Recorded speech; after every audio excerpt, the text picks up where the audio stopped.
The truth of the share market channel में आपका स्वागत है। मैं भुवनेश अग्रवाल। नमस्कार दोस्तों, मैं आज दो तीन विषयों पर एक साथ चर्चा करेंगे। एक तो ट्रंप साहब ने इंडोनेशिया पे 34% ड्यूटी लगा दी है। इंडोनेशिया कोई बहुत बड़ा ट्रेड पार्टनर नहीं है, लेकिन कुछ तो इंपोर्ट होता ही है। उसके परिणाम स्वरूप अब जो ट्रंप साहब ने जो कुछ किया है उसके दुष्परिणाम अब दिखाई देने लगे अमेरिका अर्थव्यवस्था में। कल रात को जो अमेरिका का दिन होता है उसमें जो सीपीआई डाटा यानी इन्फ्लेशन के जो डाटा आए हैं वो 2.7 हो गया है। पिछले महीने गत माह में 2.4 था, यानी 0.30% की बढ़ोतरी एक महीने में हो गई है। इसका मतलब जो जेरम पावेल साहब बार बार कहते थे कि इन्फ्लेशन आ सकता है, इन्फ्लेशन आने का आगाज हो गया due to increase in the tariff rates. तो अब ऐसी सूरत में जो ब्याज दरें घटने का था वो मामला मेरे ख्याल तो धूमिल हो गया है। और जुलाई में थी बात, जुलाई छोड़ो, सितंबर में भी 55% रह गई वो possibilities. Under these circumstances I would like to say कि अमेरिका से रिलेटेड, चाहे वो आईटी सेक्टर हो, चाहे अमेरिका का गारमेंट सेक्टर हो, चाहे फार्मा पे बहुत भारी ड्यूटी लगाने की बात कर रहे हो, इन सेक्टरों से कोई दूरी बनाए। अगर हैं तो होल्ड कीजिए, कुछ टाइम देखिए क्या होता है। महंगाई जब बढ़ेगी तो ट्रंप साहब पे प्रेशर बढ़ेगा कि ड्यूटीज को विड्रॉ करो महाराज, वरना मर जाओगे, मारोगे लोगों को। तो देखिए क्या होता है। जो सुपर पावर है वो सुपर पावर क्या डिसीजन लेती है उसके उपरांत देखा जाएगा। और दो तीन विषयों पर चर्चा करनी है। मुख्य विषय आज हमारा होगा वीडियो का, दो महत्वपूर्ण सेक्टर हैं शेयर बाजार के। उन दोनों महत्वपूर्ण सेक्टर्स की शेयर चलते हैं दोनों के, लेकिन दोनों पर चर्चा की जाएगी। दोनों में से कौन सा बेटर है। दोनों असेट मैनेजमेंट के हैं। दोनों sector, both the sectors pertains to the asset management। Number 3 बात है कि भारत के जो शेयर बाजार हैं वो लल्लू चप्पू चल रहे हैं, मतलब धीरे धीरे चल रहे हैं। बीच में सो जाते हैं, कभी थोड़े से चल लिए उठ करके, फिर सो गए, फिर सुस्ती आ गई। वैसे तो ये बहुत अच्छी स्टेज है, लेकिन ऐसा जब होता है जब बाजार अनिर्णय की स्थिति में होता है, अनडिसाइसिव पोजीशन में होता है। कि और अनडिसाइसिव क्यों होता है वो, कि कॉर्पोरेट वर्किंग के बारे में कुछ अनिश्चितता सी उनको दिखाई देने लगती है। एफआईज भी दिशा विहीन है। तो ये बाजार परिणामों का इंतजार कर रहा है। परिणामों को आने दीजिए, उसमें कौन सी सेक्टर चलेंगे, कौन सी कंपनियां चलेंगी, कौन सी के बेटर रिजल्ट आएंगे, किसके खराब आएंगे, तदनुसार निर्णय लिया जाए। ब्रॉड बेस्ड डिसीजंस किए जा सकते हैं, जैसे कौन सा सेक्टर बेटर है। कुछ ऐसे सेक्टर हैं जो इकोनॉमी कैसी भी चलो,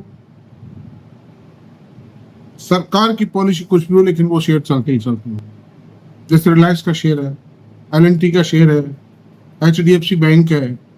ये एचडीएफसी बैंक बोनस दे रहा है सिंस बर्थ, पहला बोनस आएगा ये। और इक्विटी भी छोटी है, तो मैं समझता हूँ 1 bonus can be expected from the company. और अब हम तीसरा जो हमारा मूल विषय जिस पर आज चर्चा करनी है, अब उससे पहले मैं एक बात और कह दूं महत्वपूर्ण, जो मैं प्योरली एजुकेशनल ऐप बना रहा हूँ। यहाँ तो कई बार इंडिविजुअल शेयर्स का भी एनालिसिस करते हैं, कंपेरिजन्स भी करते हैं। वहाँ प्योरली शेयर बाजार का एजुकेशनल ऐप है, जिसमें बड़ा गहराई से मैं सोच समझ करके, मेरे अनुभव और ज्ञान के आधार पर, मेरी स्टडीज के आधार पर, I am delivering lecture in that app. तो जो भी लोग उसकी मेंबरशिप लेना चाहें वो ले लें में, और उसका जो लिंक है मेंबरशिप के लिए वो मेरे हर वीडियो के नीचे मिलेगा। ये जो यूट्यूब वीडियो है इसके नीचे मिलेगा। Thank you. ये बात है, मेरा कोई प्रेशर नहीं है। आपको सीखना हो आप मेंबरशिप लीजिए, नहीं सीखना हो कोई दिक्कत नहीं। जनरल वीडियो जो मैं दे रहा हूँ बहुत अच्छे हैं, वो भी पूरी मेहनत से देता हूँ। अब वो कुछ लोग मुझे ये कहते हैं कि साहब गुरुजी अब हम कहाँ जाएं। अरे भाई, मैं रोजाना वीडियो दे रहा हूँ आपको, कम कंप्लीट स्टडी दे रहा हूं, मतलब थोरो स्टडी दे रहा हूं मैं, फिर जाने की बात ही कहाँ आ गई। रहा सवाल पैसे का, कुछ वीडियो मुझे पैसे मिलते हैं, I least care for money, these are all petty things. ये तो गूगल जो है, गूगल के जो डीलर्स हैं वो तय करते हैं, वो ही मैनेज करते हैं, मैं तो खाली बना के उनको सौंप देता हूँ। और मैं इसलिए बता रहा हूँ, आप उसका बेनिफिट लेना चाहो ले सकते हो, दैट्स ऑल, अनदर थिंग। अब मेन वीडियो पर आते हैं, जो चर्चा का मुख्य विषय है आज। दो सेक्टर्स हैं, एक तो इंश्योरेंस सेक्टर है। इंश्योरेंस सेक्टर में दो तरह की कंपनियां हैं, एक तो जनरल इंश्योरेंस है, एक लाइफ इंश्योरेंस है। आपका जो मेडिकल इंश्योरेंस है, मेडिक्लेम इंश्योरेंस है, वो जनरल इंश्योरेंस कंपनियां करती हैं, और कुछ लाइफ इंश्योरेंस कंपनियां भी विचार कर रही है, जैसे LIC ऑफ इंडिया भी विचार कर रही है, HDFC लाइफ भी विचार कर रही है इस बात पर कि हम भी मेडिक्लेम इंश्योरेंस चालू करें। और दूसरा इसी का जो मेन पार्ट है वो लाइफ इंश्योरेंस कंपनी से। तो एक तो सेक्टर ये हो गया। दूसरा सेक्टर जिससे हमको कंपैरिजन करना है वो है asset management company. Asset management company हैं जो म्यूचुअल फंड चलाती हैं, उनका नाम और उनका एक कैटेगराइजेशन असेट मैनेजमेंट है, लेकिन insurance companies are also asset management companies, क्योंकि ये यूनिट होल्डर से जो पैसा लेती हैं उस पैसे को इन्वेस्ट करती हैं, that is also management of the wealth. और उससे जो कुछ प्रॉफिट आता है, शेयर बाजार में करते हैं, डिबेंचर्स में करते हैं, गवर्नमेंट सिक्योरिटीज में करते हैं, एक जगह नहीं कर सकते। They pure equity based, these insurance companies cannot become pure equity based in investment companies, because there are certain restrictions from the insurance regulatory and development authority, certain guidelines to which they are bound to follow। Mutual फंडों पर भी है, लेकिन mutual fund तो सेबी के द्वारा guided है, इसकी भी गाइडलाइंस है, लेकिन जो प्योर म्यूचुअल फंड है, pure equity based, pure equity में लगाए, स्मॉल कैप है स्मॉल कैप में लगाएगा, लार्ज कैप में लगाएगा। वो अलग बात है कि सेबी ने ये तय कर रखा है कि भाई जैसे लार्ज कैप है उसमें 80% जो शेयर होंगे वो लार्ज कैप से होंगे, remaining 20% can be from mid cap और स्मॉल कैप सेक्टर। डाइवर्सिफाइड होंगे, फिर थीम बेस्ड होंगे, मतलब जैसे IT का है, फार्मा का है, बैंकिंग का है, इंफ्रास्ट्रक्चर का है, उस तरह के भी होंगे वो अलग अलग, जिसमें उसी तरह की कंपनियों के शेयर्स खरीद के रखे जाएंगे। तो इन दोनों का हमको कंपैरिजन करना है। एक रिस्क कवरिंग है, इंश्योरेंस रिस्क कवर करता है, लेकिन दूसरा जो असेट मैनेजमेंट कंपनी है म्यूचुअल फंड वाली, ये रिस्क क्रिएटर हैं। अब आप समझ रहे होंगे कि I will speak against the asset management company. No, I will not speak against them, I love them very much, they are quite good darling of mine। asset managed companies आने वाले भविष्य में बहुत बड़ा पैसा देंगी। इंश्योरेंस कंपनीज की कुछ अपनी समस्याएं हैं, और इनका जो स्ट्रक्चर है, बिजनेस मॉडल है, that is a very tedious tedious and risky model, और बड़ा कॉम्प्लिकेटेड है, बहुत खर्चीला मॉडल है वो। इस पर मार्केटिंग एंड सेलिंग एक्सपेंसेस बहुत ज्यादा है। एक तो ये एजेंट्स को कमीशन बहुत देते हैं, 30-30, 35-35, 40-40% कमीशन दे देते हैं, और सारी जिंदगी देते रहते हैं जब तक वो पॉलिसी चलती है। जैसे ही प्रीमियम आया यूनिट होल्डर से कट प्रीमियम उसके खाते में, तो आपने देखा होगा कई एजेंट करोड़ों अरबों के आसामी हो गए, मतलब पैसे वाले हो गए। दूसरी बात है कि सेलिंग के अंदर एडवर्टाइजमेंट है, ब्रांच ऑफिसेज बहुत ज़्यादा है, इनके स्टाफ बहुत ज़्यादा है, कई तरह का स्टाफ है। एक तो सेलिंग, मार्केटिंग और इंश्योरेंस पॉलिसीज का मैनेजमेंट का मार्केट है, एक इन्वेस्टमेंट का जो डिपार्टमेंट है इनका, दूसरा HR डिपार्टमेंट है। Number of departments are there, कुछ खर्चीले हैं खाली, कुछ कमाऊ है। तो सवाल यह है कि जो कुछ पैसा इंश्योरेंस कंपनीज के पास आता है उसको इन्वेस्टमेंट कर देती हैं, वो जो पैसा है वो यूनिट होल्डर्स का पैसा है, इंश्योरेंस कंपनी का पैसा नहीं है। आपने देखा हो जब LIC ऑफ इंडिया का IPO आया था, तो उस वक्त LIC ऑफ इंडिया को करीब 70 साल हो चुके थे प्रमोट रहे, और उस LIC ऑफ इंडिया में क्या था, केवल मात्र 51,000 रुपए जनरल रिजर्व में थे। अब इन्होंने जो प्रॉफिट दिखा रहे हैं, फॉर्मूला चेंज किया कुछ, लेकिन वो कोई मतलब नहीं रहा, मार्केट रेस्पॉन्ड नहीं कर रहा उसको। LIC ऑफ इंडिया के उस प्रॉफिट शोइंग को मार्केट इज नॉट रेस्पॉन्डिंग। इन कंपनियों में अर्निंग आ ही नहीं सकती, इंश्योरेंस कंपनी में कोई भारी भरकम। आप देखिए HDFC लाइफ के कल परिणाम आए, परिणामों को बहुत शानदार बताया जा रहा है, लेकिन परिणामों में है क्या, 4 आने 8 आने की EPS बढ़ी है, क्या माने रखो, क्या हो जाएगा 4 आने 8 आने से। एक्सपेंसेस बहुत है, 80cc का बेनिफिट भी अब खत्म कर दिया है गवर्नमेंट ने। न्यू टैक्स स्कीम आने से, इनकम टैक्स स्कीम आने से लोग जो 80cc के कारण लाइफ इंश्योरेंस पॉलिसीज में इन्वेस्ट करते थे, that is also one.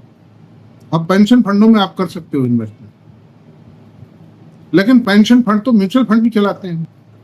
These insurance companies are not the exclusive place where this pension fund amount can be invested.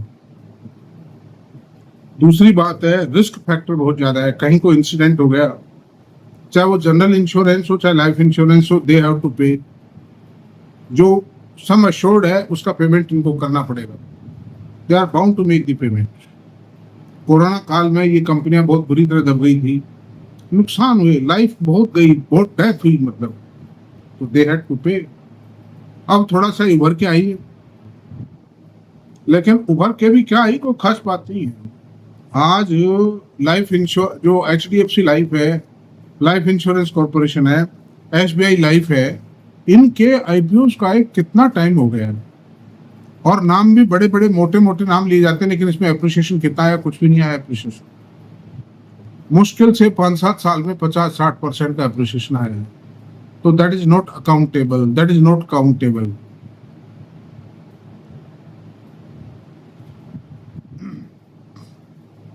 Another thing, अगर हम चलते हैं असेट मैनेजमेंट कंपनीज, ये कंपनियां खुद भी धनी बन रही है और अपने जो इन्वेस्टर्स हैं, यूनिट होल्डर्स हैं, उनको भी धनी बना रही है।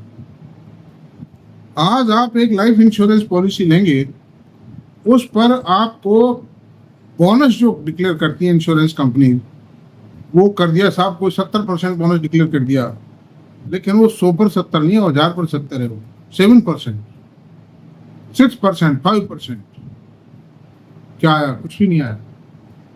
लेकिन ये जो असेट मैनेजमेंट कंपनी है, म्यूचुअल फंड वाली, इनमें बहुत भारी है काम। कंपनियों का डिविडेंड आएगा तो आपके यूनिट वैल्यू NAV में जुड़ेगा, शेयर की कीमत बढ़ेगी तो आपकी NAV में जुड़ेगी। ये कंपनियां लेती क्या है इन्वेस्टर से, केवल मात्र जो रेगुलर सिस्टम है, रेगुलर ग्रोथ फंड, उसमें 1.5-1.25% से 2.25% के बीच देती हैं। जो बहुत ज्यादा ग्रोविंग है उनमें 2-2.25, 2.25 ले लेती हैं, जो कम ग्रोविंग है उनमें 1.25% ले लेती हैं। और जो डायरेक्ट म्यूचुअल फंड है, जो डायरेक्ट आप इन्वेस्टमेंट करते हो म्यूचुअल फंड में, किसी भी स्कीम में करो, उसमें 60-70 पैसे, 50 पैसे, 75 पैसे लेती है साल में। लेकिन देती कितना है, ये देती है कम से कम 13.5% तो देती ही देती है। अगर लॉन्ग टर्म लगाइए तो आप हर महीने का, हर साल का लगाओगे वो नहीं है, आप हिसाब लगाइए कम से कम 5 साल। तो लार्ज कैप जो फंड है वो सबसे कम देते हैं, 65% तो 13 पंजे 65, 70, 75% तो 5 साल में वो भी देंगे ही देंगे आपको। यानी कम से कम 2.25 दुगना आपके पैसे को कर देंगे, मान लीजिए आप। जिनका इन्वेस्टमेंट निफ्टी और निफ्टी नेक्स्ट 50 के अंदर है, और ये जो स्मॉल कैप और मिड कैप है, इनका कुछ कहना ही नहीं। 20-25% साल का रिवार्ड देना इन्वेस्टर्स को, ये नॉर्मल बात है। और इन कंपनियों की जो प्रॉफिट ग्रोथ है वो भी क्यों ज्यादा आएगी, मैं आपसे बताता हूँ। वो इसलिए ज्यादा आएगी कि इनका पैसा 100% इक्विटी में इन्वेस्टेड है। तो एक तो मान लो 20% से कोई म्यूचुअल फंड का NAV बढ़ता है, तो कॉर्पस की वैल्यू 20% बढ़ गई, और 15% आप ये मान के चलिए कम से कम कॉर्पस की value by way of subscription बढ़ती है। जो प्रीमियम अदा करते हैं एनएवी हर साल एसआईपी के जरिए, लमसम के जरिए 15 तो 35% हो गया है।